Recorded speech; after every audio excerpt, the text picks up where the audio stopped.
আপনারা আর কোনোদিন কোনো উপদেষ্টারা পাথর তোলা বন্ধ করতে স্পটে গেছেন এটা দেখেছেন বলে আমার জানা নেই।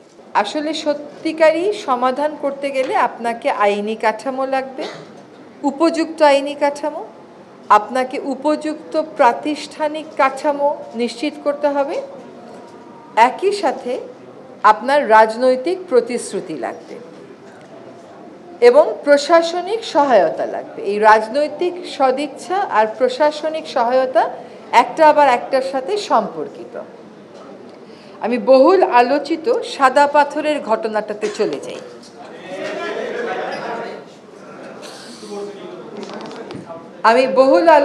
সাদা পাথরের সমস্যাটাতে চলে যাই। সাদা পাথর কেন? সিলেটের ৬টি এরকম পাথর মহল থেকে নির্বিচারে পাথর উত্তোলন কিন্তু চলছে। আমার প্রথম মামলা করা হচ্ছে ২০০৯ সালে, তারও ধরেন ২ বছর আগে থেকে এরকম চলছে। এটা কিন্তু ২০২৫-এর কোনো ঘটনা না, এটা এতদিন যাবৎ চলে এসছে। কিছু কিছু পত্রিকা লিখেছে, বেশিরভাগ পত্রিকা, বেশিরভাগ গণমাধ্যম এটাকে খুব গুরুত্ব সহকারে প্রকাশ করে নাই, এটাই বাস্তবতা। এমনকি স্থানীয় পর্যায়ের অনেক পত্রিকাই যথেষ্ট গুরুত্ব সহকারে এটা প্রকাশ করে নাই বা করতে পারে নাই, করতে দেওয়া হয় নাই, এইটাই বাস্তবতা। এখন মামলা মোকদ্দমা করে বহু ঘাট পার হয়ে যখন আমরা এটা বন্ধ করতে পারলাম, ধরেন ২০২০ সালের দিকে দুটো জায়গায় বন্ধ করতে পেরেছিলাম একদম পরিপূর্ণভাবে। একটা হচ্ছে পিআইন ডাউকি, যেটাকে আমরা জাফলং বলি, এবং বাকি ৬টাতেও সরকার যেহেতু বলেছিল পাথর উত্তোলন করা হবে না, সেজন্য বন্ধ ছিল। এবং সরকারকে এই কথাটা বলাতে, রাজনৈতিক এই সদিচ্ছাটা আনতে মামলা মোকদ্দমা থেকে নিয়ে শুরু করে অ্যাডভোকেসি পর্যন্ত সবই করা হয়েছিল, যার সকল দালালি কাগজ সংরক্ষিত আছে। এক পর্যায়ে সরকার বলল যে এটা বন্ধ থাকবে। তারপরে এটা খুলে দেওয়ার জন্য তো কাউন্টার অ্যাডভোকেসি চলতেই থাকে, কিন্তু সেই কাউন্টার অ্যাডভোকেসিও ব্যর্থ করা হলো। তারপরে আসলো ৫ই আগস্ট। এখন ৫ই আগস্টের কাঁধে বন্দুক রেখে বলা হচ্ছে ৫ই আগস্টের পর থেকে সবকিছু হচ্ছে। কতগুলো সহজ ইকোনমিক ক্যালকুলেশন দেখেন। কোন কোন পত্রিকায় বলা হচ্ছে ২৩২ কোটি টাকার পাথর, কোন পত্রিকায় বলা হচ্ছে ৩০০ কোটি টাকার পাথর। সিলেটের পাথর মহলগুলো ইজারা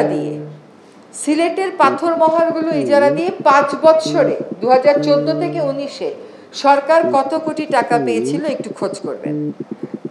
৫ বছরে সরকার ৪০ কোটি মতন টাকা পেয়েছিল। আর প্রশাসন থেকে বলা হচ্ছে ৩ বছরের মধ্যেই, ৩ দিনের মধ্যে, ৫ থেকে ৮ই আগস্টের মধ্যে নাকি সকল পাথর লুটপাট হয়ে গেছে। সেগুলোর দাম বলা হচ্ছে ৫০০ কোটি, ৩০০ কোটি, কেউ বলছে ১০০০ কোটি। তাহলে ওই ৫ বছরে সরকারের যে রাজস্ব আদায়, এটা কি কোনো যুক্তিতে টিকে? আপনি ৫ বছরে রাজস্ব পেলেন ৪০ কোটি মতন, তাহলে বছরে কত করে পেলেন? ১০ কোটি। আর ও ৩ দিনে লুটপাট করে নিল কত কোটি। তার মানে যেই পরিমাণ পাথরের মূল্য, তার সাথে সামঞ্জস্য রেখে কোনোদিনও এটা রাজস্বটা আদায় করা হচ্ছে না। ফলে একটা লুটেরা গোষ্ঠী তো আমরাই সৃষ্টি করে যাচ্ছি। এখন দেশের পাথরের ৬% কেবলমাত্র আসে দেশের অভ্যন্তরীণ সূত্র থেকে। এটা আমরা কেমন করে জানলাম? বহুবার লেখালেখির পরেও কেউ আমাদেরকে দিতে পারলো না। একসময় সিলেটে একজন ডিসি ছিলেন, উনি এটার বিরুদ্ধে অবস্থান নিয়েছিলেন। উনি, ওই যে বললাম, রাজনৈতিক সদিচ্ছা এবং প্রশাসনিক সমর্থন, তিনি লিখেছিলেন দেশের মোট পাথরের চাহিদার মাত্র ৬% আসে আমার এখান থেকে।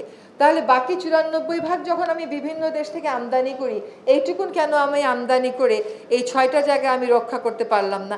কেন আজ পর্যন্ত একটা ট্যুরিজম মাস্টার প্ল্যান হলো না এই ৬টা পাথর মহল নিয়ে? কেন এখানে আমি ট্যুরিজম ডেভেলপ করতে পারলাম না? যে আমাদের পাশে যিনি যোগেশ আছেন, উনার দেশে মনোকামনা বলে একটা জায়গা আছে, সেখানে কিন্তু ওনারা এইরকমই একটা প্রাকৃতিক আবহে সুন্দর ট্যুরিজম করে ফেলেছেন। আমাদের সীমান্তের ওই পারেও কিন্তু এরকম জায়গাগুলো সংরক্ষিত।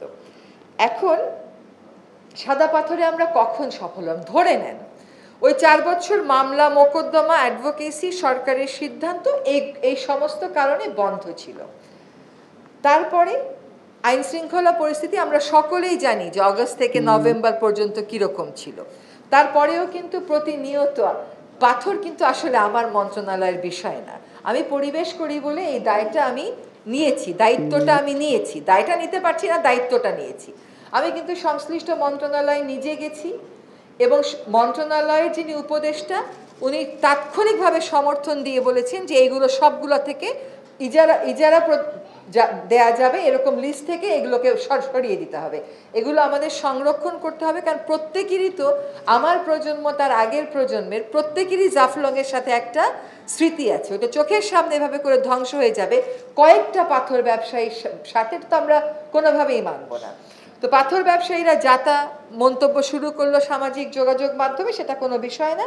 বিষয় হলো আমরা দুই উপদেষ্টা গেলাম জুন মাসে, আপনারা আর কোনোদিন কোনো উপদেষ্টারা পাথর তোলা বন্ধ করতে স্পটে গেছেন এটা দেখেছেন বলে আমার জানা নেই। আমরা ওখান থেকে চলে আসার পরে বেশ শক্ত অভিযান শুরু হলো, যে সমস্ত পাথর ভাঙা কারখানায় বিদ্যুৎ সংযোগ ছিল বিদ্যুৎ লাইনগুলো কেটে দেওয়া হলো। তারপরে সর্বদলীয় ঐক্যের কথা আমিই বলেছিলাম, এটাও আপনারা জানেন, এবং তারপরে আপনারা অনুসন্ধান করে সর্বদলীয় ঐক্য বের করেছেন। এই জন্যই রাজনৈতিক ঐক্য গুরুত্বপূর্ণ। রাজনৈতিক সমর্থন যদি না থাকে তাহলে তো প্রশাসন আপনাকে সাহায্য করবে না। প্রশাসন যদি আপনাকে সাহায্য না করে, এটা তো কোনো একক ব্যক্তি বা একক উপদেষ্টার পক্ষে বসে বসে নদী দখলকারী স্থাপনা ভাঙা সম্ভব না, এটা প্রশাসন ভাঙবে। পাথর উত্তোলন অবৈধভাবে রোধ করা প্রশাসন করবে। সেখানে প্রশাসনের ওই রাজনৈতিক সমর্থনটুকুন লাগে, যেটা আমরা বারবার নদীর ক্ষেত্রে, জলাশয়ের ক্ষেত্রে দেখেছি, সেটা একেবারেই অনুপস্থিত।